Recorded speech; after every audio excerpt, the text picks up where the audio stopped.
What happens when charm, greed, and illusion collide? You get a financial empire built on lies, and a courtroom suicide that stunned the world.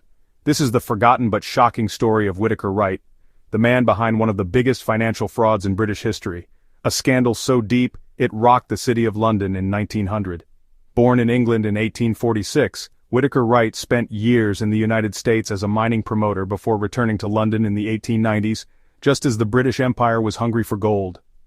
Wright launched the London and Globe Finance Corporation, a glittering investment vehicle that promised exposure to booming gold mines in Australia, Canada, and Africa.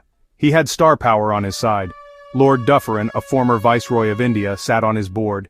Even members of the aristocracy poured money in. Wright built a lavish estate in Surrey, with private lakes, an observatory, and even an underground billiard room beneath a glass dome. Investors saw him as a genius. But behind the luxury and confidence was pure deception. Wright manipulated company accounts. He used one company's capital to buy shares in another, creating an illusion of profitability. His firms were, in reality, just feeding each other, not generating any real income. He overstated assets, underreported liabilities, and misled auditors. The balance sheets were full of smoke and mirrors. One of his biggest tricks? Reporting profits based on share price inflation, not actual earnings. The system worked, until it didn't. In late 1900, a rumor spread, something wasn't right at London and Globe. Wright couldn't keep up the illusion. Investors began dumping shares. Panic set in. By December, the entire empire had collapsed. Over £7 million vanished.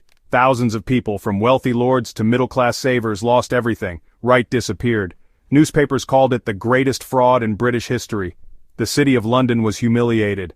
Wright fled to New York, but was soon captured and extradited to Britain. In 1904, he stood trial at London's Old Bailey. The trial was dramatic.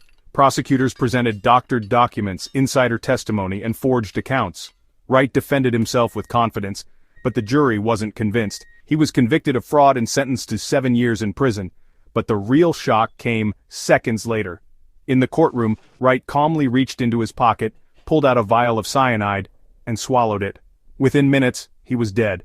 Right there on the floor of the courthouse. Wright's suicide became front-page news around the world. His downfall forced the financial elite to confront how easily illusion could pass for success.